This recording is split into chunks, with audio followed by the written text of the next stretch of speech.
Hello viewers, welcome to a new episode of The Right People. Today we have with us Bharat Karnad. He is a research professor at Center for Policy Research. He is a national security and foreign policy expert. He was a member of first National Security Advisory Board and participated in a nuclear doctrine drafting group also.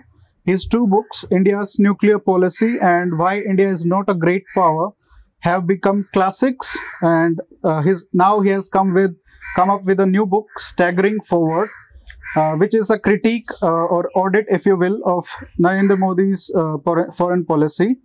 So we will be asking him about Modi's foreign policy and his track record. Welcome, Professor Karnad. So first question I will ask you about is, you are one of the first intellectuals to laud Modi and say that he is a desirable Prime Minister candidate. You saw him as a champion of small government, an incarnation of Rajaji even. So did you misunderstand him, or has Modi changed? No, I think I basically went on the slogans, the campaign slogans that he raised in 2014. And the slogans like, the government has no business to be in business, or his slogan that there'll be red carpet for business, not red tape. It led many of us to believe, as it did the public, the voting public, that the role of the government would be much reduced, that the government would be less intrusive in the lives of people and citizens. But at the same time, a smaller government would provide better governance. Remember his slogan? Small government, big governance. Right? Less government, more governance. That's right. Less government, more governance. So these are the sorts of things that, the slogans that led many of us to believe that he would be the sort of leader that would implement, realize the meat that's there in these slogans. But as it has turned out, over the last 4 years, and you are now in the final year of his first term in office, Mr. Modi, unfortunately, has not been able to realize any of those things that he promised. So he belied the hope that many of us had, that we would, in fact, and finally, the country would get the many good things that he promised. Because we can do with a lot less bureaucracy, we could do with a lot less red tape, we could do with a lot less government, but we could do with more effective government. And a government that would appreciate the genius of the Indian people in terms of the entrepreneurial skills, their competences, the technological competences. It's a sort of thing that the free market, in a sense, really encourages. Free market encourages good ideas to become marketable. So whether you are a technology purveyor of good technologies that you have created, or some of us who have good ideas that can be implemented, the idea is that you have to go to the marketplace, as it were, whether with a good idea to start a venture or in seeding policy. It starts with great ideas being given their freedom to become, to flourish, which is what the free market promises, and which is what I'm afraid the Indian socialism-oriented Indian government to date has failed to deliver. It has become like the Soviet state, too imposing, too dictatorial, too authoritarian, too able to impose its will on the people, when in a democracy it's the people whose will has to be manifested in the government, not the other way around. Unfortunately, that's not the case. One of the biggest successes of that Modi is credited with is the national security environment. For the last 30-40 years, we have been witnessing bomb blasts, terrorism, and whatnot. Especially in the UPA period, we saw bomb blasts happening, every few months.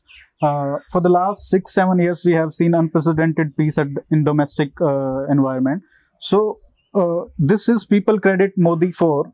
What is your analysis of this? No, look, when you say 6-7 years, the last major incident that happened was the 26/11 and the Pathankot, thereafter the raid on Pathankot, which happened during Mr. Modi's time. So the attack on Pathankot, like the earlier attack on Mumbai, it necessarily suggests that things are not as hunky-dory as one would expect or hope they are. Things are not that good. The fact of the matter is, Prime Minister, Mr. Narendra Modi, has concentrated, I think, a little too much on Pakistan, rather than on the real threat that faces this country. That's China. China is happy to use Pakistan as a cat's paw. If Pakistan is China's cat's paw, deal with the cat, not the cat's paw. Because Pakistan is only a client state of China. The real manipulator of Pakistan is China. But even without China, I mean, they are, what you can say, motivated enough to keep attacking us, keep bleeding us, as the people say, with 1,000 cuts. Yes, but this 1,000 cuts business, the fact is, you assume that India has been innocent and India has done nothing in all these years when the Pakistanis were wielding the 1,000 cuts against us. That's not correct. These are intelligence wars. This is covert warfare, what in the Vedas is called Kutayuddha. This is Kutayuddha. And that goes on at all times. Are you aware that the Central Intelligence Agency of the United States mounted its biggest campaign against which country? Not Russia, not the Soviet Union. Against Britain, its biggest ally, closest ally. So we have to remember that covert warfare is to be used not only against foes, but also to keep surveillance on friends. So it's hardly surprising that Pakistan has been very masterful in using covert warfare against us. Who's to say we haven't done things in Pakistan? I mean, Pakistanis accuse us all the time of... maybe we consider ourselves too incapable of doing it. No. Listen to what the Pakistanis say about us. Just as our attitude is that Pakistanis are doing this, that and the other. There's Hafiz Saeed there. There's the Lashkar-e-Taiba, Lashkar-e-Muhammad and all these guys running around in Pakistan creating trouble for us, and in Kashmir, enthusing the public there to revolt against India, rebel against India, etc., etc. The fact of the matter is, the Pakistanis say that the Indian intelligence agencies are doing the same sorts of things in Balochistan, in Baltistan. So, and they're using the Taliban, that's what the Pakistanis say, certain sections of Taliban against Pakistan in Afghanistan and across the border Durand line into Pakistan, Northwest Frontier Province, and even into Pakistani Punjab. Who's to say what the truth is? We don't know. But coming back to the original question of, the peace, in the cities at least, there are no bomb blasts anymore. Has Pakistan also changed its strategy? Or it's the security environment that has been created by, Modi or Doval, some people credit him for. So is this credit goes to Modi, or is there something more to it? No, I think, look, the overarching success of this government has to be attributed to Modi. As any problems that arise have arisen during Modi's time as Prime Minister are again the responsibility of Modi. Modi has to own up to it, to the faults and the flaws as well as for the successes. So if this is a success, that we have ramped up our intelligence, that our police agencies are doing better surveillance, are monitoring the work of would-be terrorist units like the Islamic Students of India, ISI, that movement, ISM, Islamic Students Movement of India. These are the kinds of things where we have been able to cap them, cap the problem. Kerala at one time was going out of hand, out of control. But now I think the government, intelligence and police agencies and the state police agencies have been able to get a hold of that problem. So yes, that has happened. And that's all to the credit of Ajit Doval, whose police background has certainly an intelligence background as former director, Intelligence Bureau, has helped to give direction to the state police agencies to ensure that they monitor these kinds of activities well. And that's a great success, and they should be credited with it. But equally, if you're dealing with the source of asymmetric warfare, after all, for Pakistan, terrorism, jihadis are means of covert asymmetric warfare. Asymmetric because if you fight symmetric warfare in terms of traditional conventional militaries, they lose. They do not have the wherewithal, they do not have the resources to fight open war against India. They're a very small country. Again, how small? The GDP of Pakistan, people don't realize when you talk of Pakistan as a threat, is that its GDP, gross domestic product, which tells you about the wealth of the country, is equivalent to 1/12 to 1/13 of the market capitalization of the Mumbai Stock Exchange. For God's sake, when you talk of Pakistan as a threat, then in this kind of a milieu, what this ends up doing and starts signaling to people outside other countries is that India lacks credibility. There's something wrong with India for thinking that such a small, non-existent threat is made out to be a big threat. We lose credibility and our aim to become a great power gets hurt. Because when a country cannot perceive its threats properly, what else can it do right? See the problems it creates when we fixate on Pakistan. Pakistan is not a threat, it's a nuisance. It's what I've said for 30 years. It's a nuisance. How do you deal with a gnat? Gnat is that poisonous fly. You can either take an elephant gun and shoot it, and you'll blow your own foot off. Say if it settles on your foot, as is happening. What does the gnat do? It settles on your foot. You can kill the gnat by blowing your foot off. Or you can roll up a newspaper and swat it. We will discuss Pakistan in context of China also. But coming back to, Modi's and generally in the sense that why all these problems come, and, despite Modi coming to the scene, where is exactly the problem, right? Can a prime minister change something on his own, or is the problem lies with the bureaucracy?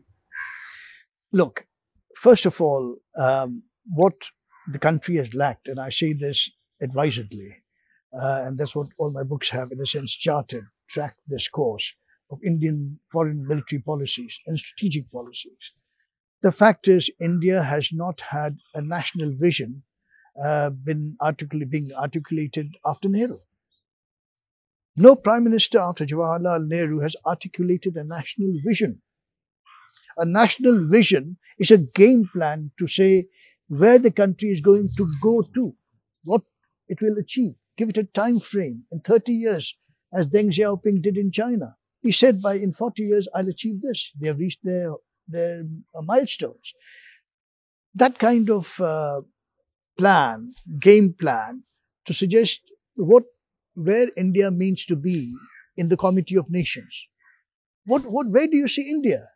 As what? As a rival of China in Asia? As a nodal power in Asia other than China?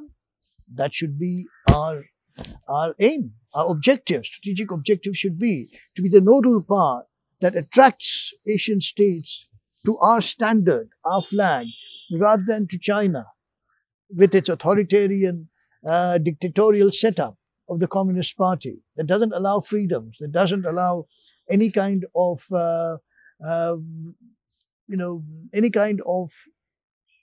leeway to its citizens to be free, to manifest their talents. There, everybody has to do whatever the Chinese state decrees. If they decide that you're good as an engineer, that's all you will do. And you have to pass exams, whatever it is. They bracket you. So this is what we don't have. We are a free country. a free society. And this is why we are also very attractive. And that's the kind of soft power that the Prime Minister has talked about. We have always had that soft power. And of course, we can talk about it later, but the Bollywood, the music, the culture, these are all popular culture. It's an enormous drawing. They're like magnets drawing India to the world and the world to India. Yes. So this is fine. But ultimately, soft power has to be backed by hard power. And this is where I'm afraid we have gone, we have gone wrong from the very beginning, because we haven't backed our soft power appeal with a hard military clout to say, well, if you don't do things that we'd like you to do, you may suffer consequences. You may. And you brandish that little stick there. What did Roosevelt say? The best policy should be of America. Talk softly, but have a big stick. That's a great policy for any would-be great power. So, what are the key essentials that you see for India to become a great power? We clearly have the natural, resources, human resources. We have the geography on our side. We have the economic heft to do it. So, what are those 3-4 key essentials we need to have in place to become a great power, say by 2030, 2040, 2050, whatever the roadmap is? So, what are those key essentials? The key essential is, again, as you say, we don't lack for resources. But what we end up doing is misusing our resources, misdeploying our resources. By that I mean, let's consider the defense budget. For instance, how we misuse our resources. But that's my field, I'll speak about it. We still think our entire military effort goes into defending the threat, so-called threat, posed by Pakistan. Where is the military capability to deal with China? They're sitting right on our border, through a 4,700 kilometer long border. To the north, northeast, and almost to the northwest, you're getting into Aksai Chin. So where is the capability to deal with China? On the other hand, we have 3 strike corps with nearly 4,000 tanks. That's the kind of armor and mechanized strength that was, that was usable in the Second World War type of scenarios. But not anymore. Why? For obvious reason, when you have such tank strength and 3 strike corps, 1, 2 and 21 corps, 1 corps, 2 corps and 21 corps, you have the capability in theory, on paper, to smash Pakistan. Right? What has Pakistan done? It's acquired nuclear weapons. And they have said they're going to use it at the first instance. Once India attacks, once the strike corps get moving, cold start or whatever. Now, I always talked of cold start as rubbish. I've said so to you meet have your called audiences. the bluff of Pakistanis also that they will not use first. Yes, but that's still for later. Okay. They have called our bluff by saying you have to risk a nuclear attack from us and try doing that. We unfortunately have not had a counter. I say there is a counter, which I have again tried to. You call it Sialkot grab. That's right. I call it the Sialkot grab. It can be any other. Can you elaborate on? Yes, certainly. If you're going to have 3 strike corps, and you want to persist with the strike corps, and don't want them to be useless economic wastage, then you have to have an appropriate strategy for their use. Cold start is not it. Why is cold start wrong? Because cold start is based on the premise that in very short time, your 3 strike corps will get into battle formations, which will get, even as they begin going towards the Pakistani border, they will begin reforming into 8 independent brigades, brigade groups. And they'll start moving towards the entire Pakistan border. The reason it doesn't work is on the Punjab front you have the canal and Bund network. You cannot cross it easily because you have to have bridging equipment and so on and so forth. You have to bridge the canal before the tanks can go over on the Punjab plain. Then you have a multitude of parallel canal systems. Just to cross them, you're going to get stopped. At each canal, waterway, you're going to get stopped. Which means you become easy targets for the Pakistani gunners on the other side. They'll take you out. So in Punjab, you can't work it. So what is left? Rajasthan front. What will you do on the Rajasthan front? They have concentrated their forces on the Multan, Bahawalpur, that front. The 1st Armoured Division is out of, in the 1st Armoured Division that formed the Multan Corps, is meant for these kinds of contingencies. What have they done? Very, very intelligently, I think. And we made a big mistake with Operation Parakram in 2001. What did Vajpayee... Again, that's how we foul up, because we don't trust our hard power. We messed up by not reacting immediately and instantaneously with retaliatory attacks after we had the attack on Parliament in 1999. Attack on Parliament, it went unanswered.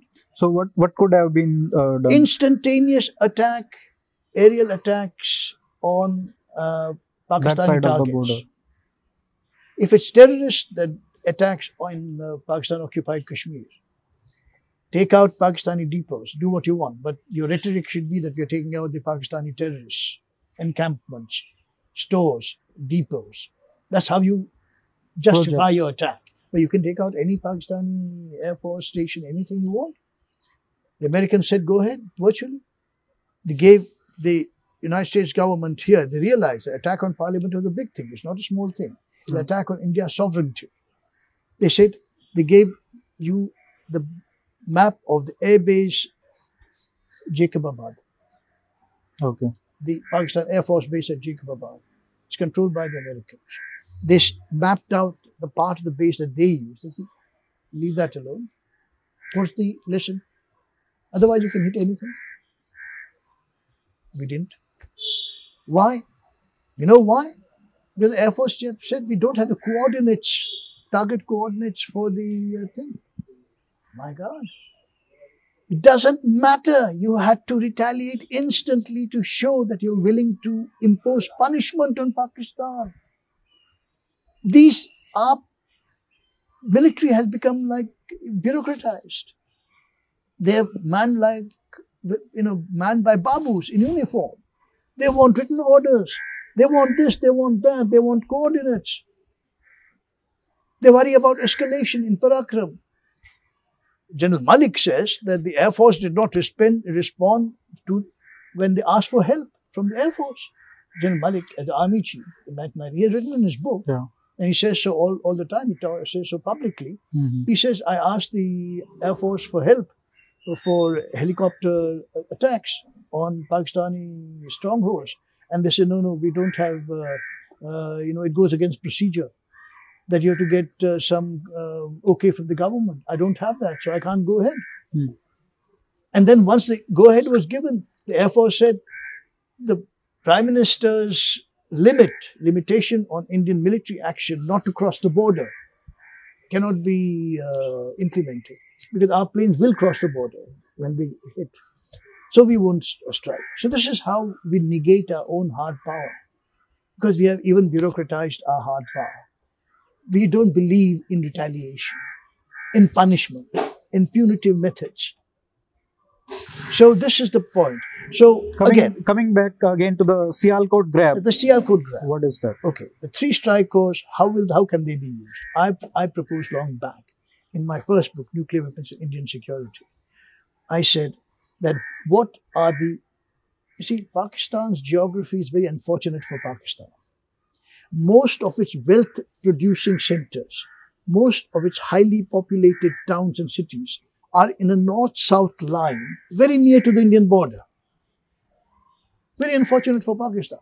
When you have these kinds of vulnerable targets next to the border against an adversary you fear, you can expect that the adversary should use these as hostages. These towns and cities as hostages, right? What can your armor do? Your mechanized and armor forces do. Sialkot is the most obvious thing because it gets into the Shakargarh bulge. You go off the bulge and you can invest it. What does investment mean? Investment in armor means the armor and mechanized forces surrounded from the Indian side and keep contracting, keep pushing, right? What will happen? The Sialkot grab, the idea behind it is once you keep pressuring and squeezing the Pakistani control of Sialkot, the people will panic, they'll begin rushing out, creating hysteria. You know, subcontinent, we are very hysterical people, all of us. We just go bonkers, we don't use our brains ever. So what happens is people will start, when they see Indian tanks and guns firing into the city, and they'll want to rush out. Naturally, that's a natural thing for everybody. There's no order. Order breaks down. Consider what the problem becomes for the Pakistan army. They not only have to battle the Indian forces that are squeezing and coming in closer and closer to the center, but they have to manage their own people, who become unmanageable because force can't be used against them. Third thing, I said they can't manage their own people, they can't manage the Indian forces coming in, they can't use nuclear weapons. Now, you say that they can't use nuclear weapons because their own people will be That's right. And their own army, their own military will be in the radiation zone. They will be hit. Sure, if they want to risk taking out the Indian targets, that's fine. But what happens to their own army and their own forward units? But the people, the extremists, or what we say hawks on this side of the border, who don't have charitable things to say about Pakistan, they say that they have suicide mentality, right? So even to just to kill these people who are attacking them, they can take out their own population also. No, it's easier said than done. Okay. Please. This is the kind of stuff that, and I, as I understand it, if you look at the record of 1947, 1965, 71, Pakistan Army is an extremely professional force. Please do not try to tar it as a disorderly force that becomes a mob in no time. It's an extraordinarily professional force, like our army. It keeps its order in battle. And if you see what happened in 65, why did they stop the war? Because they realized that they run out of ammunition, they run out of stocks, they run out of petrol and lubricants. So the entire military effort was stopping to a grind. So they realized, try making peace with India now before all our stocks are exhausted, and then the Indian army will have the run. The irony is, they had 7 days stock left. We had 10 days left. Had we pushed, we had 3 days. And we knew it, and we didn't push it. I tell you this, because the Western Army commander at the time, General Harbaksh Singh, in fact told me that, first of all, in 65, he was denied air cover. You know about that. Yeah. He had reached Batanagar on the outskirts of Lahore. Yeah. Right? And of course, General Harbaksh, I always thought himself of as the avatar, a new avatar of Maharaja Ranjit Singh. And he wanted to take Lahore. Right? It was in his grasp. But the Indian government did not give him air cover. And the Pakistan Air Force had full freedom to hit the Indian forward positions, like in Dograhi, under Colonel they had Dennis reached there in the city. 3 Jat was holding right out at Batanagar. Yeah. That was the 3 Jat. Our regiment was right there. It was being pounded by the Pakistan Air Force without help from the Indian Air Force. But consider the larger political thing why Shastri did not allow, Lal Bahadur Shastri was then the Prime Minister, did not allow the Air Force to go in to help the Indian Army. General Harbaksh may or may not have appreciated. But the fact is, had Lahore been taken by India, Pakistan would have collapsed. With Pakistan's collapse, and this was 1965, just 18 years after partition and independence, what would have happened? If Pakistan would have collapsed, India would have been unified. Let's say would have achieved Akhand Bharat. What would have happened? That's not desirable, of course. Not desirable, exactly. What I've argued is if Pakistan didn't exist, we would have to invent it. Why? Because Pakistan provides you a buffer against the Islamic extremist virus that's coming in. That's always there from the West that will come in, and now it's there. Why are we not suffering from the incubus of Islamic extremism? Because of Pakistan. It's there in the park. It's another matter that they think they can use it against India. Now, of course, they realize they can't use it. They become instead the targets of extremism. See the point? Now, so Shastri as a politician, understood this. Understood that if Pakistan collapses, we have to take in all of these Muslims. Will also be, as I've argued in my books, the recipe for perennial civil war. Why did partition happen in the first place? They wanted a separate state. Okay, now you have forcefully negated that partition. What would happen? They'd gladly accept to be part of Greater India? No. They'll fight it because they have experienced 15 years of thing. But we could have, many people argue that we could have broken them into 3-4 states maybe. Well, look. Anyway. Does that help? Does that help? Okay, let's go with your scenario of those people who say we could have had 4-5 provinces. Even today, I think Subramaniam Swamy says, let's break it into four states. You know, that's what the Pakistanis say about us. We'll break it into 17, 18 states. It's not helpful. It's not, may I say, it's not strategic minded. You're not being strategic minded. What is strategy? Strategy is the plan to defeat a larger adversary. Now, what is our problem? Our problem, and unfortunately, our ancient statecraft was not very good in geopolitics either. Why? And I've said that in my first book, Nuclear Weapons and Security, where I've gone into precisely the great detail about Indian Hindu statecraft of the Vedas. Okay. And Kautilya, for instance, he merely codified. He was not the originator of these ideas. He merely codified all these ideas from the Vedas, the Puranas, and so on. He put it all together into one book, the codicil of the Arthashastra. It's like a guide for rulers.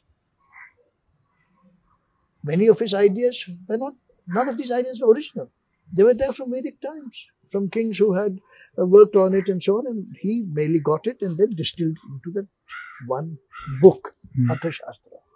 What does Arthashastra say about geopolitics? He says all neighbors are invariably enemies. The kingdom beyond the immediate neighbor is a friend. That beyond that is an enemy. It's what I call geometric determinism. You invariably think that your neighbor is also inevitably your enemy. Not so.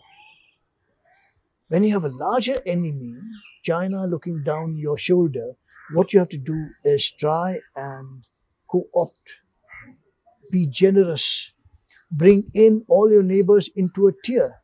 I've said that where we have gone completely amiss is in not realizing the strategic benefits, always strategic benefits to India from having a pacified neighborhood. Countries who generally concede India's leadership. But where India doesn't impose, oh, big brother, you have to do the dictator. No, nothing like that. They all agree with you.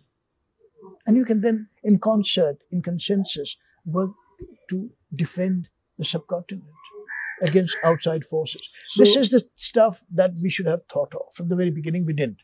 We went instead on the Vedic notion of concentric circles. You know, what Kautilya calls the, what was his thing? Again, you know, this entire tiered defenses, you know, enemy, friend, enemy, friend, enemy, friend, concentric circles of friends and enemies. You know, it's a mandala system. What Chanakya, Kautilya articulated was a mandala system. And perhaps it was relevant in those times, but not in the present age. But very specific actionable points. What will you recommend in the sense that to take on China? For example, a comprehensive, unified, coherent policy which involves Pakistan also. Absolutely. And so, what would that look like? Okay. A grand strategy would, for instance, immediately require co-optation of Pakistan. It's very easy to do. Pakistan is easily co-optable. I pointed out in my writings to the 1946 plan given by Jinnah, whom we revile, whom we look down upon. But Jinnah in 1946 articulated a plan. In September 1946, he said, when there was no partition yet, but he foresaw partition, he said that Hindu India, he said, Muslim India will be the guardian of the Western marches. Hindu India, he said, will take care of the security of the rest of the subcontinent.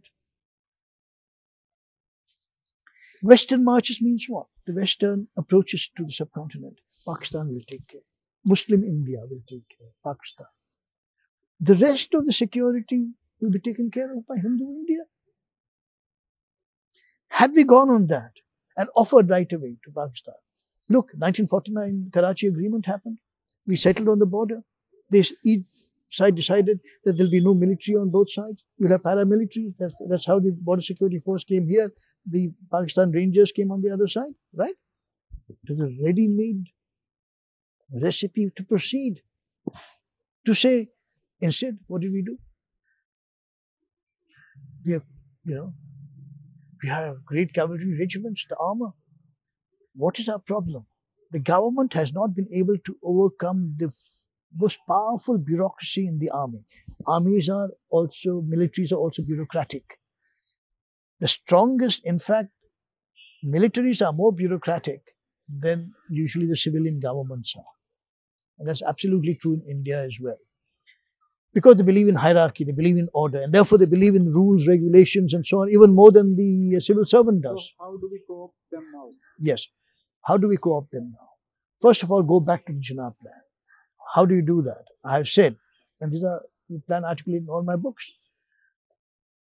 Reorganize the 3 strike corps you have unilaterally without asking the Pakistanis. We say we want to reorder our resources to better deal with the real adversary. We can reorganize the 3 strike corps into one composite corps. What's a composite corps? You have the armor elements and mechanized elements that you can then merge into one large corps, right? 3 armored divisions, 2 armored, 1 mechanized division. You see, that's more than enough to deal with any Pakistani contingency. You don't need the establishments of 3 strike corps. People don't realize how huge an establishment one armored corps is. 1 strike corps is such a huge establishment. You know how much of the defense budget is eaten up by 3 strike corps? How much would be?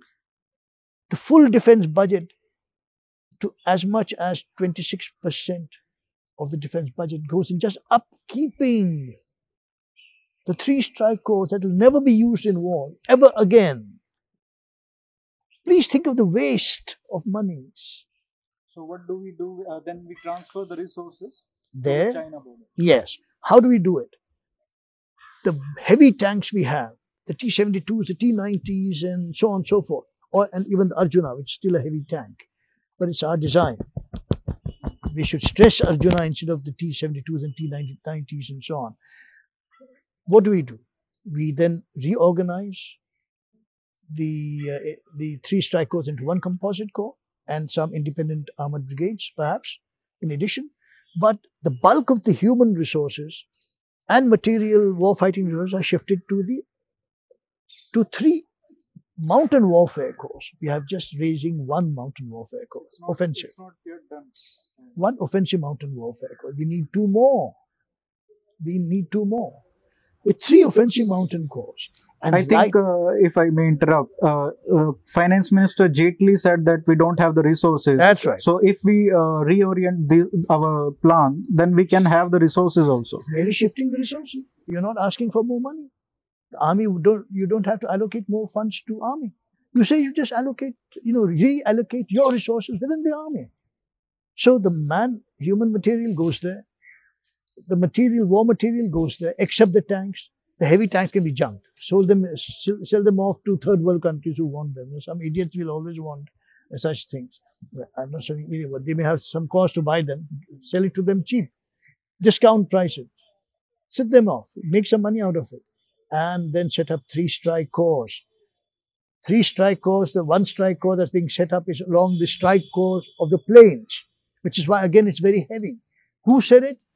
The army themselves say it.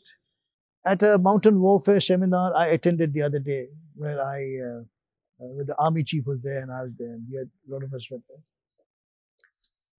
No light tanks? You expect the T-72s to operate in the Himalayan heights? I mean, are we using our brains, or have we put them in deep freeze? In the mountains, we need light tanks. We had light tanks in 1947 during the Kashmir operations. We had light tanks that could go up in the mountains, that could traverse mountain passes. Now we have T-72s that can't do that. Do you know, as I say in my books, 40% of the tanks can't even start in the mornings because of the cold. So, I mean, you can reasonably expect, and if the army says 40%, I'll tell you 60% don't start. The corps commander there told me, Bharat, we can't start up 40%. When he says 40%, I'm willing to say quite reasonably with some authority that 60% of tanks don't start. So one factor is, of course, the restructuring of the thing. No, light tanks to be developed, designed in India. We have the capability to design light tanks, not heavy tanks. But we don't have that. So this is what we need to do. These are how resources can be reallocated, reassigned to have a new structure, a new force.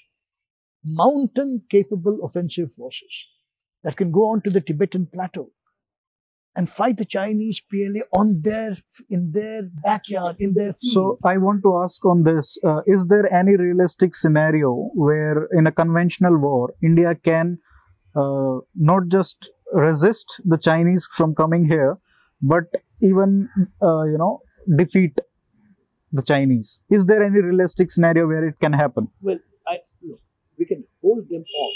Okay. Defeat is too big a word, and they are too powerful for us to defeat them. But that also means we'll have to bring in the threat of use of nuclear weapons at the very first instance. We have to do to China what Pakistan is doing to us. Threaten first use of nuclear weapons. But then they would call our bluff. We may not have been able to call Pakistan bluff, but they might. They might. But then they also risk the entire Shanghai and eastern wealth-producing area to be decimated. What's in Pakistan? Pakistan, there's nothing. Compared to China, think of Shanghai and the entire eastern coast belt, the entire Guangdong, the entire belt from Hong Kong, Shanghai, up to the Fujian coastline, up right to, what was earlier called Port Arthur. If you take them out, will they risk it? All of China is gone. All of China is gone. Do you think they'll risk it? One Arihant salvo out of the nuclear-powered submarine, the K5s, K6s that are going to be on soon, intermediate-range ballistic missiles, can take out. No nonsense about it. They'll have to risk it. Do you think they're going to call the bluff? For God's sake. When they have so much to lose, that's why I said we have a lot less to lose where China is concerned. Therefore, we should be willing to take more risks. That's how strategy works. You work on the psyche of the adversary. That's how Pakistanis have negated us, because they're so good at working on our psyche. They have psychologically crippled us. We have to appreciate that. As have the Chinese. They have crippled us. Okay. So, in the book, you write that our IFS is a problem, Indian Foreign Service. So you write that you quote Manishankar Iyer and say 90, who says 98% of our officers are compromised. They have kids of Indian diplomats in US. There are so many carrots to offer, the scholarships, green cards, and whatnot, work visas. Even for officials, they have seminars, conferences, various foreign trips also. So this whole system is compromised, as you say. Uh, It's not just the foreign service, all civil servants. Okay. Because they are now dealing, at other than the MEA levels, the commerce, all of the ministries also deal with the American government. So they're all compromised because they're all seduced by the temptations that America has to offer. This is, part of a plan? No, well, plan or not, the fact of the matter is they use it. They use it all the time. So I mean, how easy is it for America to get its way, to get India to have a policy that's, helps their interests, when you have decision makers who have a stake in having such a policy? Even that is the case with the ministers also. The political class, the civil service, the diplomats, and the military men. Don't forget the senior military echelons. The more you concentrate on these, what we have done, short-range thinking, short-range threats, short-term threats, the less India is capable to be a strategic power with strategic wherewithal, with thermonuclear weapons. Why do you think America is the main factor there preventing India's thermonuclearization? Because it doesn't want us to resume testing. I mean, we will discuss America, but I want to talk about the IFS thing. So how do we change, or what we need to do? Not just IFS, I said the entire official quarters, including bureaucracy, uniform, civil, everything. The entire interface, the Indian official interface with America is seducible, right? It's compromisable. Which not to say every member, every officer is compromised, no. But it means a lot of officers are compromised, can be compromised, because they are offered this. I think I quote Rahul Bedi. He wrote in The Hindu. He talked about how military officers, or intelligence officers dealing with their intelligence, central intelligence and so on, or defense intelligence agency. They'll talk something in the plenary that evening over drinks. They'll say, would you please give my work visa or resume visa? So this is how they don't have to do a thing. For them, what is the visa? If they can get a big aim and objective that's satisfied as far as they're concerned, they'll be very happy to do it. That's how things are done. And this is how now, after the European countries have picked up these tricks. Earlier they used to just pay money, commissions and so on. Now they don't have to even do that. Now they also offer resident visas. They also offer all the sorts of inducements that America does. So what do we do about it? What do we do except become big and great and powerful ourselves, which we can become if we are not so compromised, so short-sighted in our policy, in our strategy, in our outlook, in our approach. I want to talk about IFS in the sense that what are other reforms that we require. In the areas of strength, it has terrible, only I think 1,000 officers, diplomats we have. 700. 700. Some 700 odd. And then there is the problem of quality also, right? Yes. So can you talk about these two issues? Look, the Indian Foreign Service is our interface with the world in the diplomatic realm. Earlier, the Foreign Service was a very highly sought service during Nehru's time. Because Nehru himself would interview people who would be admitted to the Foreign Service. And he had, obviously, he was a worldly wise man, a great literateur, a historian of great repute, and a statesman of considerable weight. When you interview, he'll also gauge the candidates, according to his very high standards. All that is gone. Now, why were people attracted to IFS in the first place? Besides the better monies, you postings abroad, you saw the world at the public expense. Let me be very clear about it. At the taxpayer's expense, you were in Washington, you went to here, you went there, all over the place, you were happy, right? That was in the 50s and 60s. But now, anybody can go abroad. Going abroad is not a big thing. You see, even clerks and chaukidars now go to Singapore over the weekend or to Gulf for a holiday. What's the big deal about it? Not a big deal anymore. So that inducement, that factor is gone. What's the factor now? Factor is education. We are all of us Indians in particular, and subcontinentals at large, very worry about our children's future. Do we not? They cannot be blamed. I'm not blaming anybody. I'm merely stating the facts. So when you want to better your children's future and so on, anybody in position of authority will try to ensure that that future is bright. And if they are technically qualified or have some degree or the other that they can capitalize on, they'll try to help them. So therefore, you get scholarships. But there are gross institutional deficiencies that you mention in the book. Yes, but that is of a different kind. Okay. What happens is, with lower standards generally of those entering the civil services, not just foreign service, even administrative services are, the quality has plummeted. Why? You have an MBA coming out of, say, Ahmedabad, whose entrance level salary into the corporate world is 1 crore rupees. That's the kind of packages you get. Civil servant starts with what? How much money? 60,000 a month. 30, 40, 50,000 a month. Huh?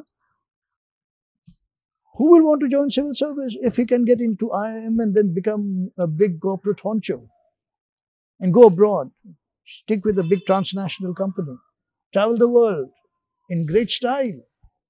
You have no style now. You're traveling Air India in somewhere you put up in pokey hotels, civil servants. So there's no style anymore. So that is gone. So a very bad quality of people who can't make it elsewhere in the outside world come into the government. So progressively, the standard of civil servants keep going down. This is where, and this plight is suffered by the civil services as well as the foreign services. And therefore, we are in the state we are. Secondly, they are all generalist civil servants. Is that right? Like any civil servant, there's a history major or philosophy major. What Today are is they? in this department, tomorrow that department. But And IFS is one service where they remain, their desk may change from one country to another. But unlike the normal civil service, administrative service, here the orientation remains the same. Yes, but then, your language, for instance, you're given a language specialization. Arabic, Spanish, Chinese, and so on and so forth.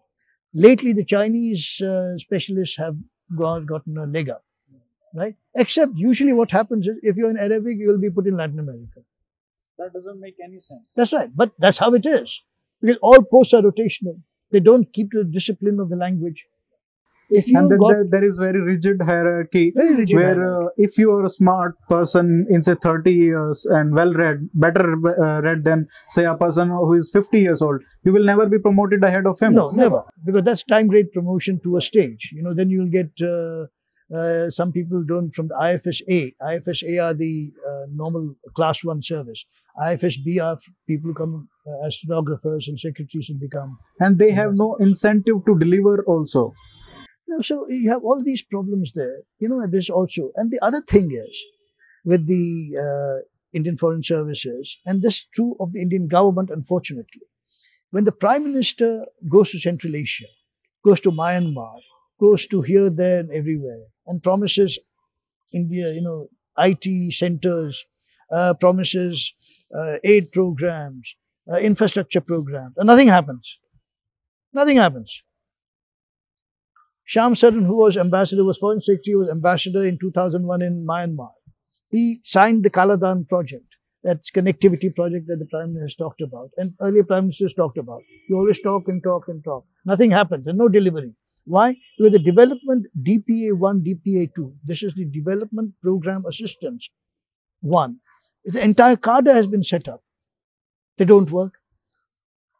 There's no coordination between the MEA and other ministries who are supposed to give the experts and coordinate that kind of activity that the Prime Minister has promised a foreign country.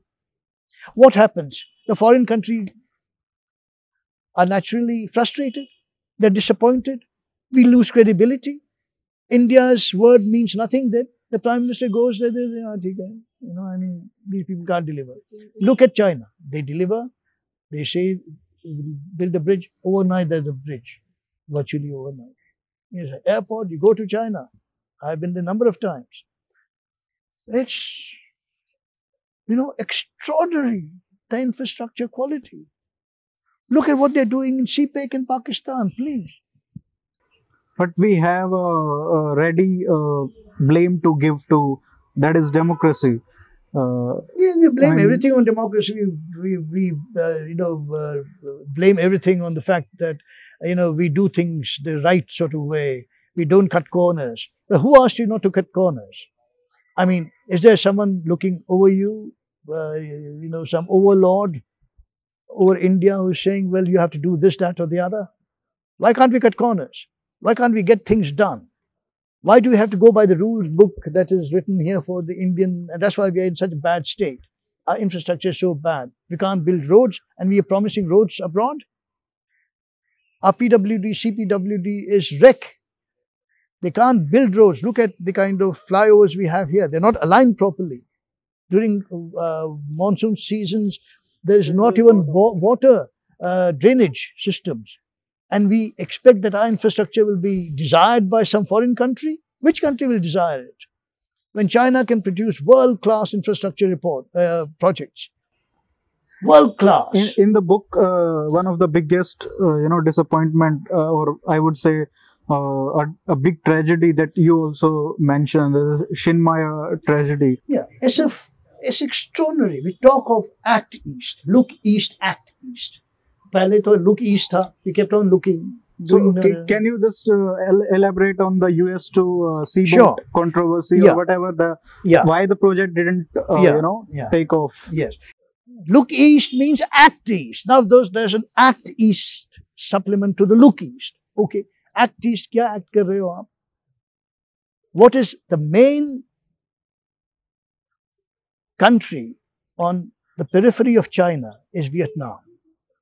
The strongest country that has the guts to fight China and defeat China is the only country in the world that has defeated all military powers.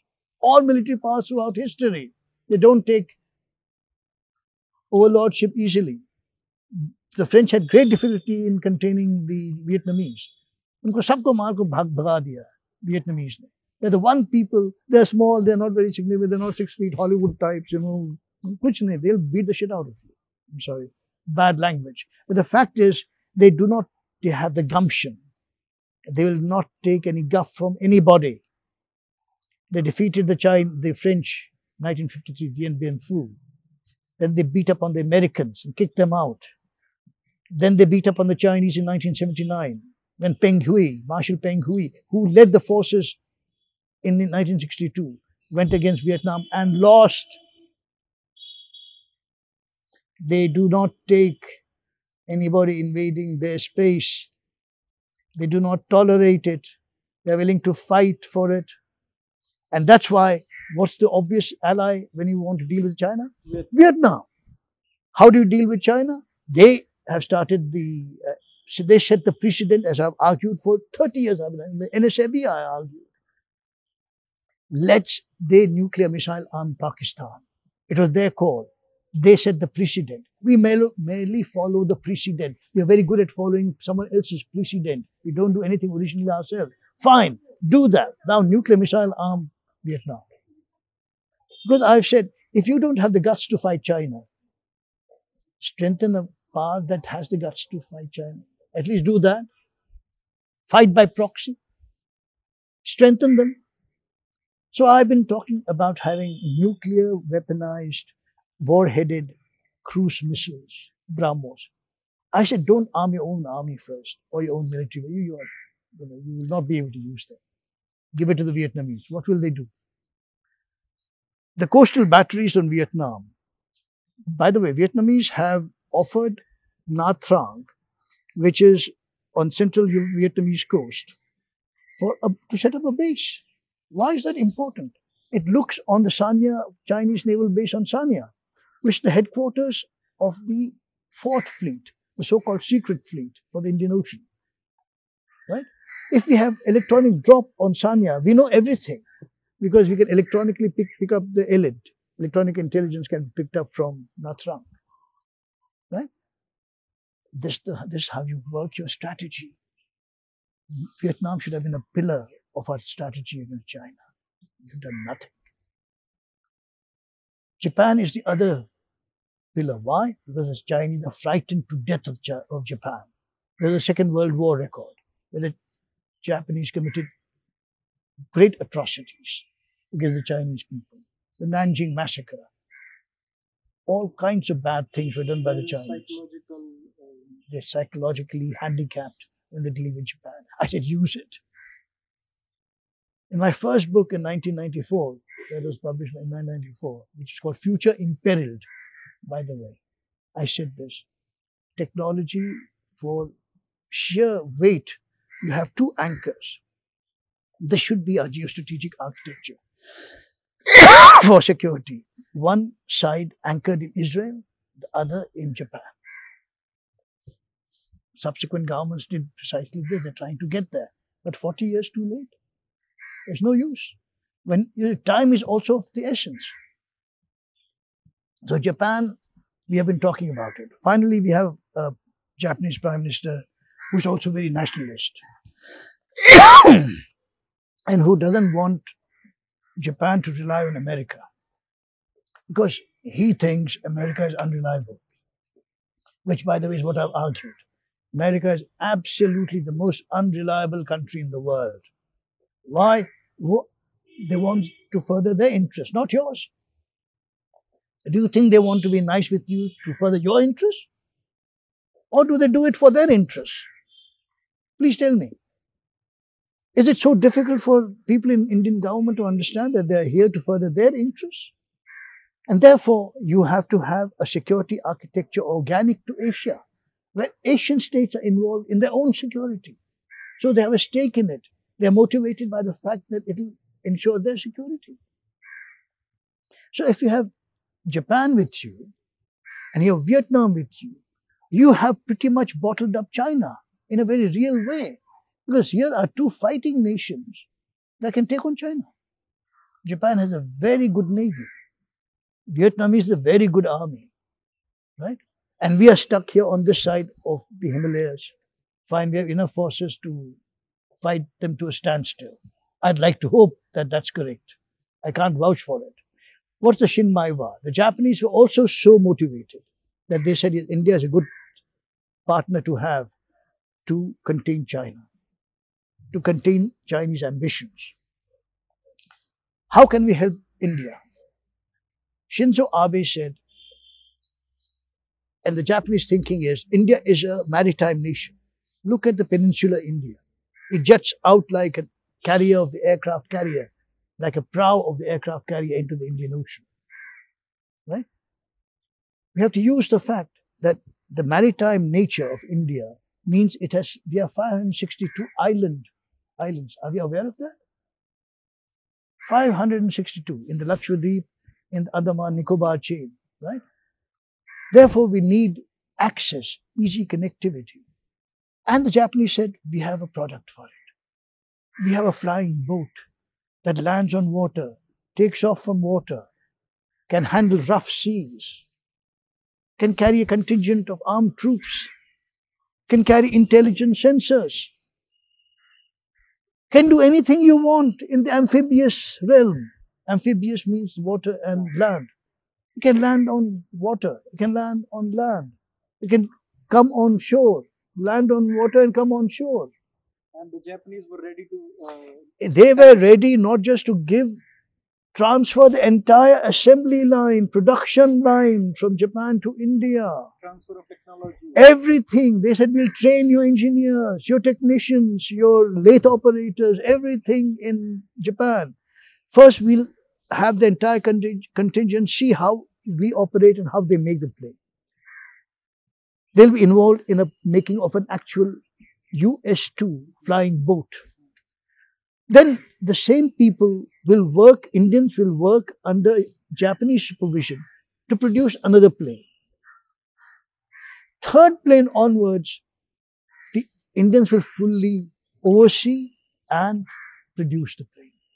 In India, they will transfer everything. Is there any better thing can happen? Like, is there any better deal that we could get? No.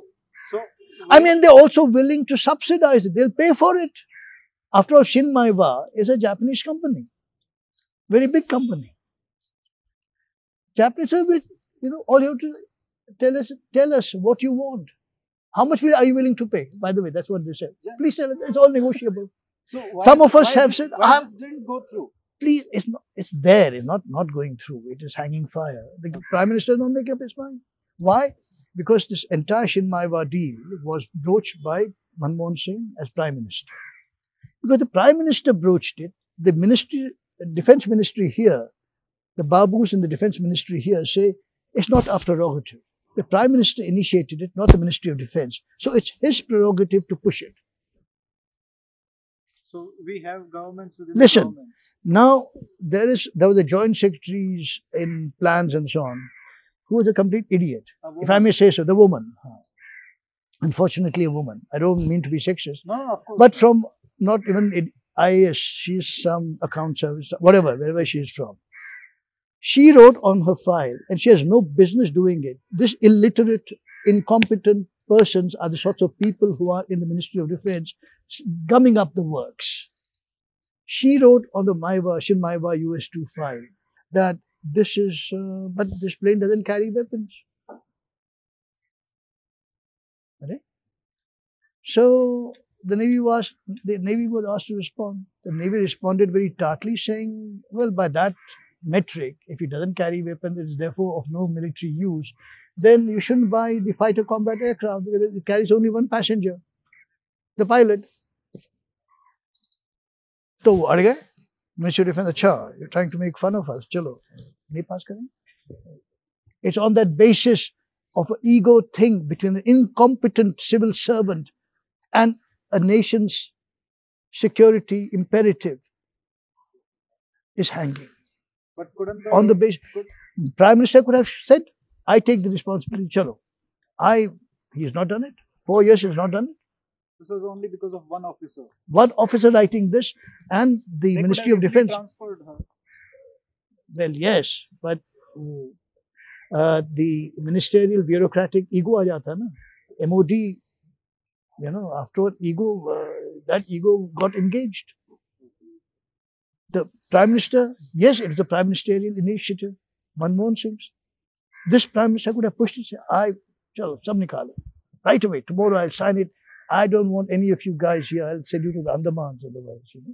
He can do that tomorrow. Why hasn't he done it? The so-called nationalist Prime Minister, who promised so much in terms of making India a great power, right? Make us sakta. He can't go through rules and regulations. He believes in bureaucracy so much. That's the big problem. He's the ultimate bureaucratic man, organization man. He really believes that the answer to India's development problems, all problems, is the bureaucracy. When actually it's the main problem. Why it's keeping India back. This is the main peeve I have against Mr. Modi's regime. So that entire thing is gone. Our Loki strategy is gone. Without Japan, Japan has lost interest. He has said, how come he was so enthusiastic about the high-speed train, Shinkansen technology? How come? Because it was running from Mumbai to Ahmedabad. And here, the whole country's future strategy to contain China is going a begging and you're doing nothing. So what conclusion do I draw from it? What conclusion can any reasonable person draw from it? that if it's in his immediate political interest, like in his constituency, he'll do something. So even nations, ठीक है, देखा जाएगा.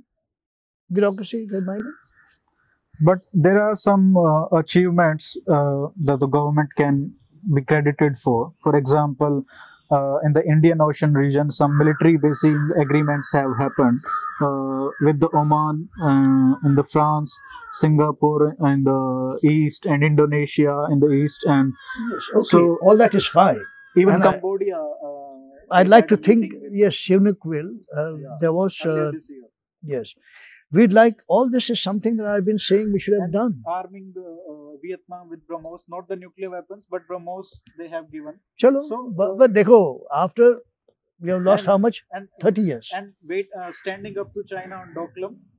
Doklam, yeah, don't overblow the Not Doklam. bowing down to US pressure on Iran sanctions Kya baat kar rahe with ho? the oil. What are you talking about? Not buying the, you're bowed down completely in the Iran sanctions. But we are still buying them, right? Where are you buying? You have got a 138-day reprieve is all. The Americans have merely held off waivers. So they have said Sanctions. 138 days more. That's all. You have to zero out and or give every evidence of your zeroing out your supplies from Iran. You are leaving a traditional friend, Iran, and that means you endanger Chabahar. Let's talk of that. Yeah. Let's talk of that. How we are given into America's wishes and will. We have become subject to their will, to their strategic design. If they don't like Iran, should we also not like Iran and not have a friendship with it? It's a very old friend. It is central to our Gulf, our Central Asian policy and strategy. Without Chabahar, we can't do a damn thing. Chabahar is the entrepot for the Central Asian access route to Afghanistan and Central Asia. To access Europe via on land. Iran, we have capitulated there. Completely. We have reduced already on American say-so. We have cut our offtake from Iran by 1/3. We already cut. 1/3, yeah, but not. Arey yaar, but that's why you got 138-day reprieve and you are saying that you're going to work it, to zero it out. You have to give evidence that we are making good faith attempts to cut down our petroleum dependence on Iran. That's enough. But if you're cutting down, what does that mean? You're leaving Iran, low and high. They can't do a damn thing about it. That's how you treat your friend as someone else's say so. That's someone who is unreliable, has never helped you, has pressured you into not being a thermonuclear power. Of course, it's our fault. Our prime ministers have buckled under pressure and done their bidding, Washington's bidding. But the fact is, Americans have pressured us always on the non-proliferation issue. So, who is a greater friend? America or Iran or Russia? Russia gives us, they say you start not depending on Russia for arms. You call India's foreign policy creeper wine policy. Yes. So basically you wind yourself. You wind yourself around a pole or a trellis or something for a vine to reach the skies. Symbol for some power patron. Right. So earlier it was Russia. Now we are trying to have America. Right. You say that Russia transfers technology, US never does. No, I've said no. What have I said? No. What I've said is it gives us access to the latest hardware, latest generation hardware. America never does. Will never do. In that case, because America had no incentive to do that, we were firmly in the Russian camp. Now we are trying to play both. Okay, you can't get it. Nobody is trusting us, neither the Russians nor the Americans. Yeah. No, but look at what the Americans are giving you. Yeah, they said that we'll help you make batteries. You get it? Lithium batteries. The other thing they have said in the deep, they have, what's that thing they have? The collaboration thing they have with the Americans on technology. So nothing has happened. What is the hardware they're offering? F-16 combat aircraft. 1960s ke F-16 they're offering you now. I mean, had hoti hai. I mean, what do they think of you? So how they think of you as the fourth world, not even third world. How do we balance these two? There is no balancing. The question is, you are the ultimate balancer. You do not sign foundational accords that you have done. Modi has signed the foundational accords like the COMCASA, Communications, Compatibility and Security Agreement. He has signed the LEMOA, Logistics Exchange Memorandum of Agreement. Becca is on call, the third foundational accord. What do these things mean? LEMOA, for instance, means it will allow American military forces to embark and stage their military operations out of India. In other words, they have turned you into a third world military base. They can come in anytime they come in and take off anytime, use your facilities, your ground. We can also use their facilities, no? Is that realistic? They have the facilities in Indian Ocean region. What Indian Ocean? Yeah, in that Diego Garcia. That's all you have. Diego Garcia. We don't need Diego Garcia when we have our bases in the Maldives, in Seychelles, and on eastern coast, in Sri Lanka, Trincomalee.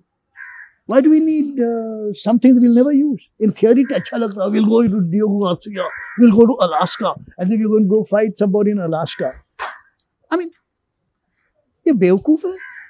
I mean, there has to be a limit to our naivete. I call us naive and gullible. When you promise these things, isn't somebody looking at? Are we ever going to use American bases? How likely is it that we'll use American bases? Vis-a-vis they're using our bases. So the problem of balancing only comes in the arms business, right? Not just arms business, in the general strategic area. You see, it's not, technology is another thing, right?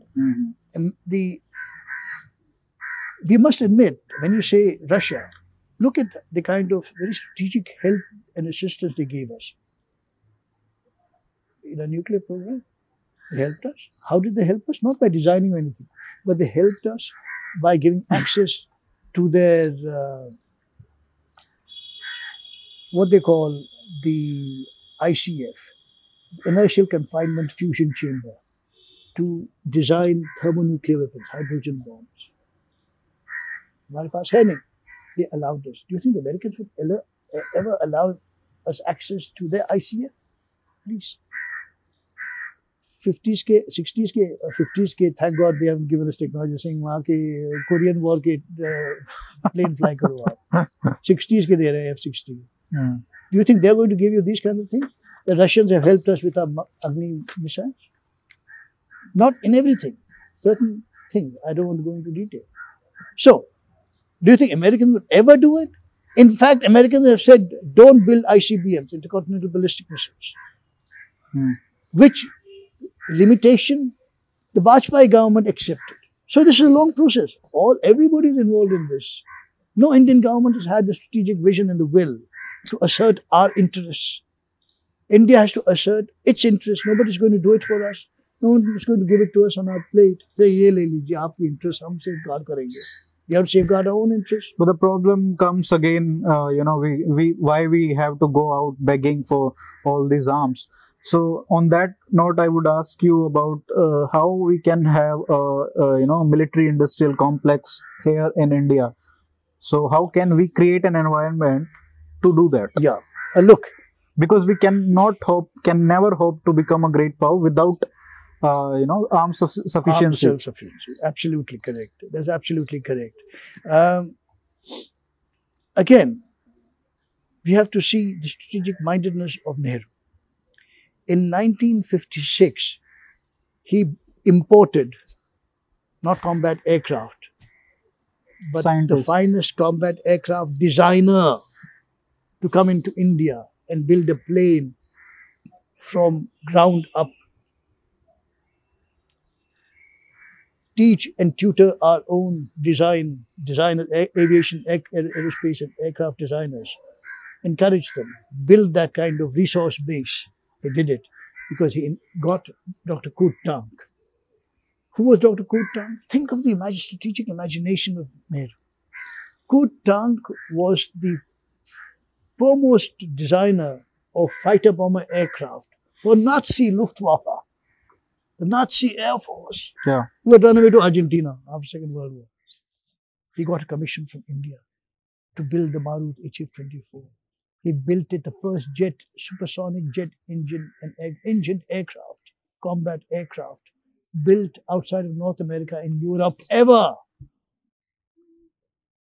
Nowhere in Asia outside of North America, and the first combat aircraft built by India.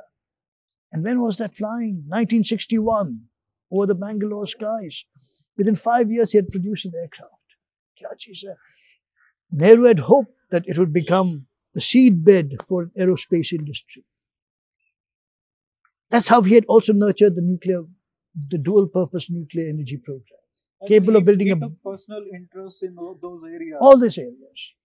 Nehru's idea of starting a technology-based economy was really great idea, and it was at the cutting edge. Aviation, aerospace, always at the cutting edge. So his view was, you, instead of importing anything, get a designer to seed the technology here, teach new designers in the area and so on. And it succeeded very well. Unfortunately, the kind of public sector organizations set up within government, like the DRDO, laboratories and so on, the Ordnance Factory Board units and so on, are like all government-run institutions, really are ineffective, inefficient, have low productivity, bad labor practices, and so on and so forth. And they can never be commercially profitable. But in the socialist state of that Nehru also unfortunately seeded, it was okay because the government owned everything, like in Soviet Russia. So it didn't matter then. In modern times, it does matter because if you do not produce most advanced technology products, if you don't do it economically, and if the product is not efficient and effective, then no one is going to buy it. Therefore, this is where the DRDO ethos, work ethos, has always been bad. It's not gotten out of this socialist pattern, where whatever you produced was bought by the military, even if they were very bad products, very bad goods. So third-rate stuff was passed off to the Indian military, who did not have an option. They could not protest. This was the real problem. Now, but the fact is, if the military had at one time a reason to be angry with DRDO and the kind of indigenously produced defense goods, now the country has an option. The private sector in India is really very capable. Its technology competence is very, very high. Now the country should go to have an indigenous defense industrial effort led by the private sector. So how that system would look like? It would, for instance, we have some 50 odd DRDO laboratories and ordnance factories and so on and so forth. I've suggested in my books that we separate the nearly 50 odd such units into two nearly capability equal complexes. Okay. And then have the two most ethical, the most versatile Indian corporate companies to head it, put them in charge. So that would invite charges of cronyism. No cronyism. Here, the reason it will not attract the charge of cronyism is because of the model. I'm just trying to explain it to you. What are the two companies or corporate houses, business houses that are the most ethical, the most renowned, most versatile in our country's life? One is Larsen & Toubro, L&T. The other is Tata's.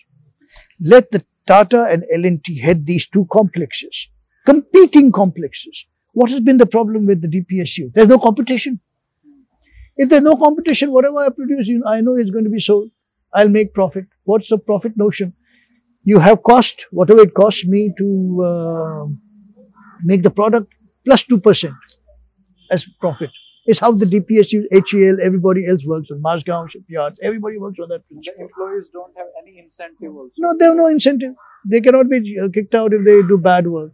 So you have all kinds of rubbish products that the Indian Air Force has been able, or the Navy or the Army has been forced to use, compelled to use. This way, you set up two competing complexes. They take charge, and they can use the DPSUs as they want, as they would commercially. These installations, units are not privatized. India, the taxpayer, you and I have invested in these DPSUs. in the jigs, in the manufacturing wherewithal, in the machinery, the various paraphernalia of production. That's fine. What we do is the L&T and Tata pays you a rent for use of the DPSU facilities. And for every product that they produce that's rolled out of these factories, the government gets a royalty. The Indian government, the Indian taxpayer gets a refund, as it were, a royalty on the payment. So once you have the royalty built up, it becomes, so there's no cronyism here. The government has not sold anything to anybody. They remain in government ownership. People still own the DPSUs, except Tatas have their own facilities, their own labs. L&T have their own facilities. They all merge and use their separate complexes synergistically. They're, as you say, profitable. They produce the highest quality goods. The point here is, again, let me go a little bit because it's very important. Up to the prototype stage, for anything that the military wants, these two combines will be involved. The government will float a tender between these two companies, right? They'll say, we want a light machine gun. Fine. The government will finance the light machine gun projects of both these complexes up to the prototype stage. Up to the prototype stage, design, everything, the government gets out. You merely give them the money to produce the prototypes. The prototypes are tested by the user service. If it's light machine gun, by the army. If it's an aircraft, by the Air Force. If it is something else, ship, naval system, by the Navy. Then they'll decide which is better. How do you wait and select the system? You select the system of which and by the way, each of these complexes will be free to import any technology they want from anywhere in the world without the government coming in. But when the selection is done, the weightage criteria will stress which prototype has a larger indigenous content by value, not by weight, by value. So if L&T says, I have 70% of the thing entirely indigenous, fully indigenous, and Tata say, well, we have 55%, L&T product gets it. That way, the indigenization effort will be encouraged, will be incentivized. This is how you do it. And then from the word go, the prototype is accepted by the army, the user trials are done, immediately a derated version of the armament that you have produced, they can sell anywhere in the world. So the arms sales profit motive comes in. How they sell it is their business. The government does not get into any of this. Right? If they want to pay commission to somebody, that's fine. You do whatever you have to do. You sell it, it's your product. You sell it. See what it will do. It will force these combines to become world class. While we are at this topic, I would like to take your view, because you are not in favor of the Rafale deal, and you advocate for Tejas. So, in that sense, you are opposed to the Rafale deal, but not for the reasons that the Congress is opposing or the opposition is doing it. Yeah. So, what is your opposition to the Rafale deal? The Rafale deal is, well, look, anytime there's an arms deal and there's a controversy, every arms deal has an attendant controversy, right? Therefore, you can be certain when you buy arms from abroad, you're going to go into a controversial transaction. So there'll be no more Rafales. 36 is all you're going to get. Why is the number 36 too low? It's too costly. For one thing, Rafales are far too costly. The Congress is correct in saying that it costs 1,700 crores per plane with everything. You just divide the number 12-13 billion dollars by 36 and you get the number. So if that is the case, but of course the French say we'll give you serviceability of 72% to 75% for 10 years, next 10 years. So that's how they have justified the deal. Except when you're so valuable an armament and you're so few of them, the tendency of the service is not to use it in war. Yeah. Because you lose it. If one Rafale goes down, 1,600 crores is gone. So they'll not use it. What they'll do is keep it, secret it away. Like what happened with aircraft carrier in 1965. We hid it away in Visakhapatnam. It never went to war. Too costly. Ghazni almost got it. The PNS Ghazni Pakistan submarine nearly got it. So this is what happens. This is natural. When you have too few of a very valuable system, you tend to preserve it. Like any of us. If you have a pen that is, you have a watch, a Rolex, you'll hardly wear it on a wedding or something or try to show off to your friends. Every day you're not going to wear it. So this is what happens. Anything valuable is not used as you would think that is in ample availability. Like the Sukhoi 30. We have 272 of them. But it's a far better aircraft. Far more economical. Matches in everything. That is the immediate option. Tejas, our own indigenous aircraft in design. Design is indigenous, but not the material. It doesn't matter. Yeah. Design is everything. Design of an armament is everything.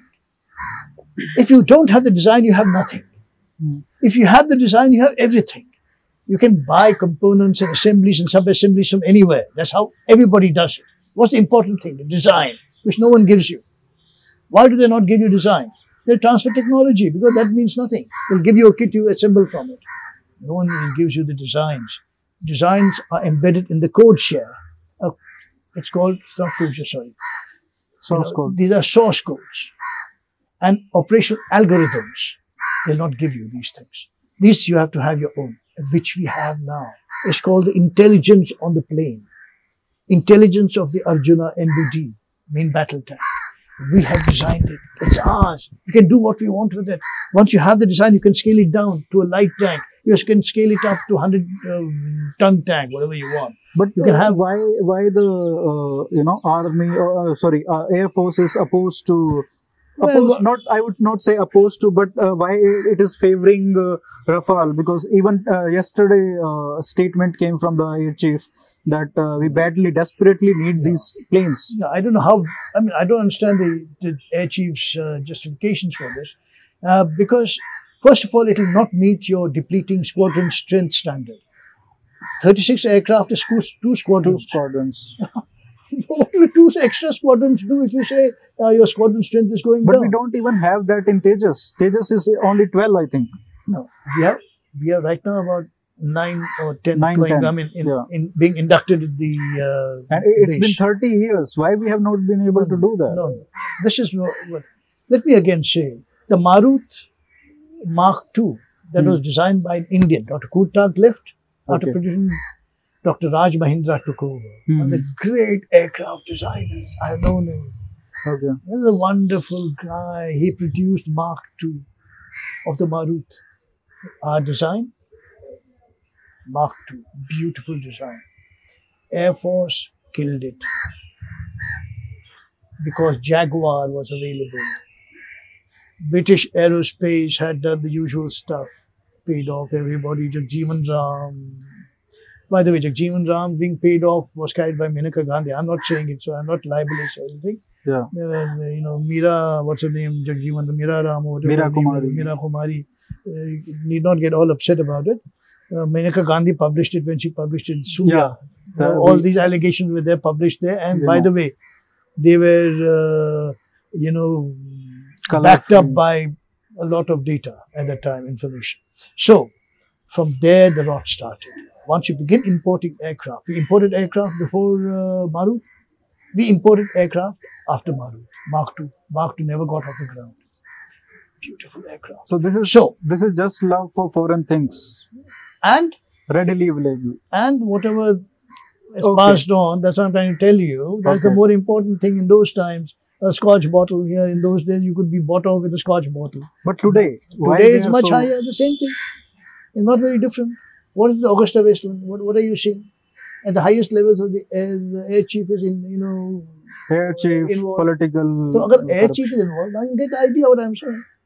It's not, corruption is so deep down, it is also in the military. Let's be very clear. The military is not immune to this kind of corruptions and inducements and temptations. They also fall prey to it, as do the civilians in the government, as do the political class. So everybody is involved. So, once you have Tejas, we have our own design. We can upscale it, make it bigger, and becomes advanced medium combat aircraft. You can make it even smaller, it becomes a drone aircraft. See the point?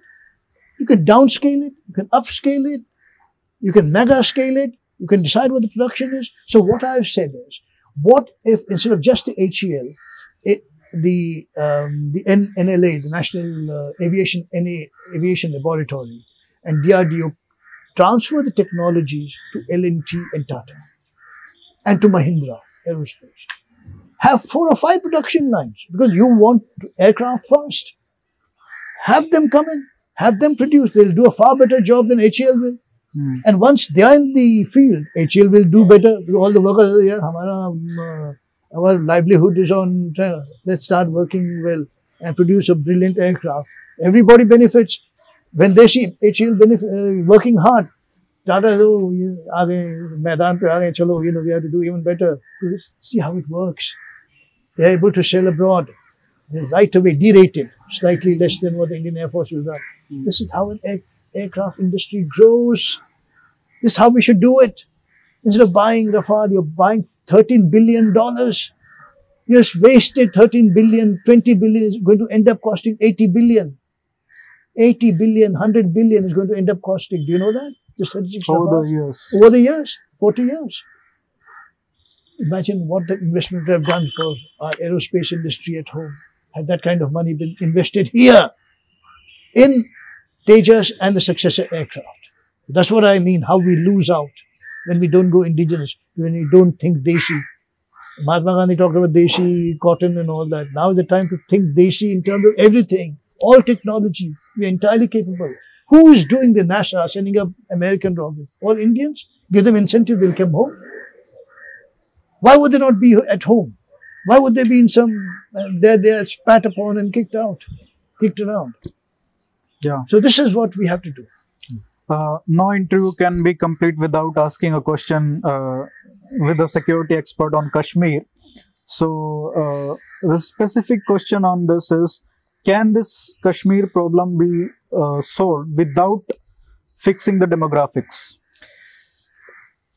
Look, I'd like to ideally say, yes, it is possible if the Kashmiris were able to appreciate the benefits and the virtues of democracy and so on and so forth. Unfortunately, that's not the case. Because I think over the years, the Kashmiri identity has turned on its Islamic identity rather than a secular identity or polity that's progressing and developing. Whosoever is responsible, whether it's the Pakistani hand in that's not the point. The point is the Kashmiri people are so inclined. How can we solve the problem? First of all, let's do the simple things right in terms of the laws. The ultimate law of the land is the constitution. We now have laws there that restrict Indian sovereignty in Kashmir. So, Article 370 has to be abrogated. Articles 35, 35A have to be abrogated. Anybody can settle down in Kashmir. Any Indian origin, Indian citizen can settle down anywhere. I can go to Odisha, I can settle down in Odisha. But it's not just you don't have to fulfill that essential condition, but sufficient condition also has to be there in the sense that we have to push people. Absolutely. In the sense, incentivize them to settle there. Yeah, we can do that by saying, for instance, on the border, what's the best way to protect our border? Create a cordon sanitaire. What's a cordon sanitaire? A corridor that sanitizes. The French equivalent would be the corridor that sanitizes. How do you have a corridor that sanitizes along the border, LOC? Have retired army men who are from that area or from Punjab who don't have land, give them plots of land on the border. They will have immediate and arm them. But sir, what is happening is right now, with the shelling going on, even the Hindu villages that are there on the border, they are leaving. I agree. Therefore, there's nothing around it. No. What have I said? The other stuff is, this is the three-pronged move. One is the Article 370. The other is a demographic change by these means. And the third is coming to an agreement with Pakistan on the Kashmir border. That solution is already there and was provided it's embedded in the Musharraf-Manmohan Singh solution. It's a very viable solution which Imran Khan has quoted just 2 weeks back.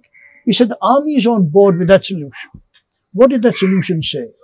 That solution said that there'll be a joint mechanism to oversee the affairs of Kashmir. That's perfectly fine.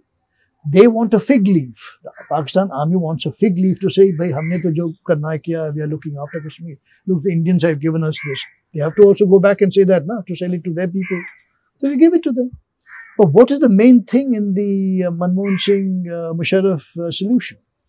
It requires that any Kashmiri crossing the LOC, Indian Kashmiri going to the Pakistani side, Pakistani Kashmiri coming to the Indian side, has to have his identity papers stamped.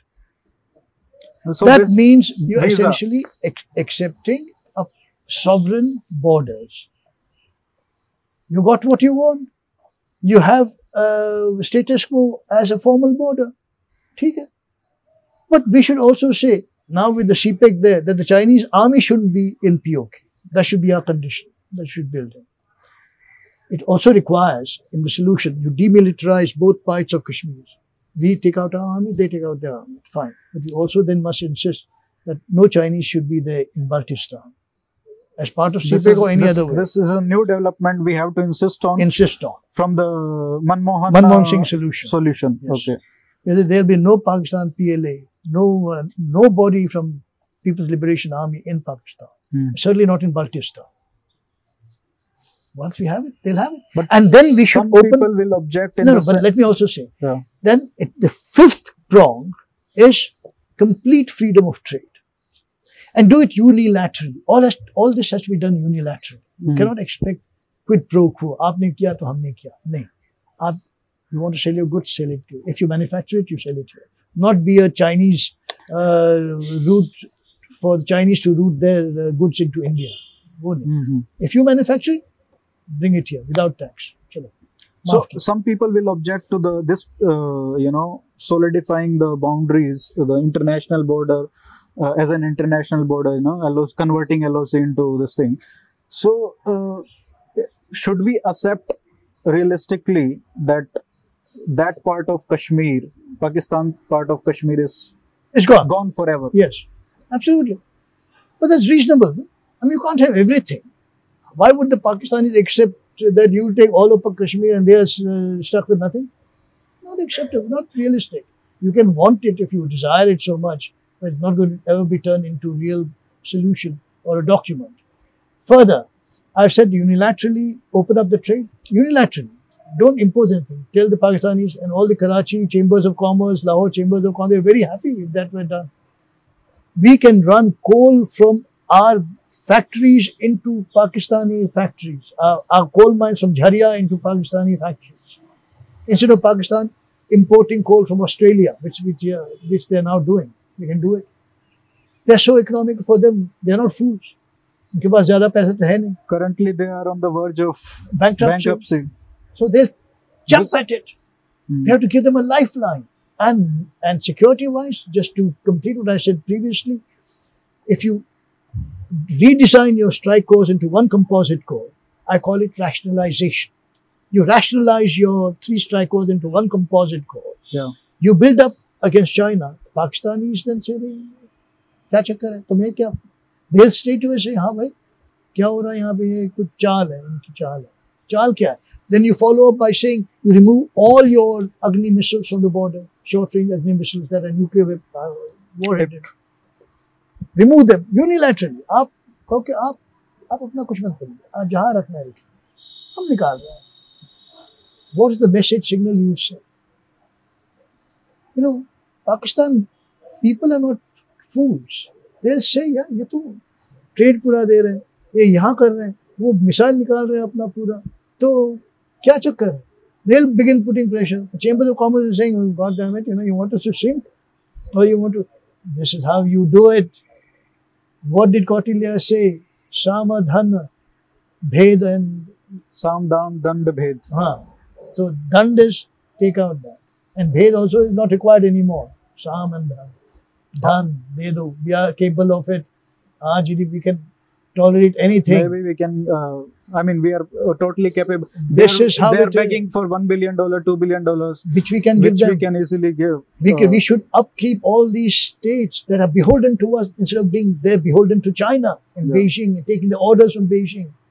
It's not that they should take orders from us, but once they know that we are well-meaning, that we don't mean ill, that we don't act as big brother, that we don't act dictatorial, and we don't want to impose ourselves on them, they'll be very happy to join with you willingly. And that's where peace reigns. Once peace comes to the subcontinent and we regain the unitariness of the strategic space, the economic space of the subcontinent, security automatically strengthened. And once we have Vietnam, Japan on that side, Israel on this side, again, we are again automatically reassured by what happens. And finally, one of Modi's great successes is his approaches to the Gulf countries. That is a great initiative. I must compliment the Prime Minister on it. But he shouldn't allow this to merely hone it against Pakistan, which is what we are again tending to do. We should curb our tendency to make it always anti-Pakistan. Use our, let them also have the part of the cake. Use that again as an incentive. यार हमारा अच्छे relations हैं इनके साथ. आप भी चढ़ जाओ इस bandwagon हमारे साथ. That's the way to do it. Because our enmity is with them. In Pakistan is, you can't really, I call it synthetic enmity. Let anywhere else in the world, when you meet a Pakistani, no two people can get along better than Indians and Pakistanis. They speak the same tongue, have the same religion virtually. यहाँ पे जितने मुसलमान वहाँ से ज़्यादा ही हैं यहाँ पे. We eat the same food, we speak the same language, sing the same songs, Bollywood. What is different about us? Just a passport? But let that be. We respect it. We should respect it. This is how I think we secure ourselves, our prosperity and our future.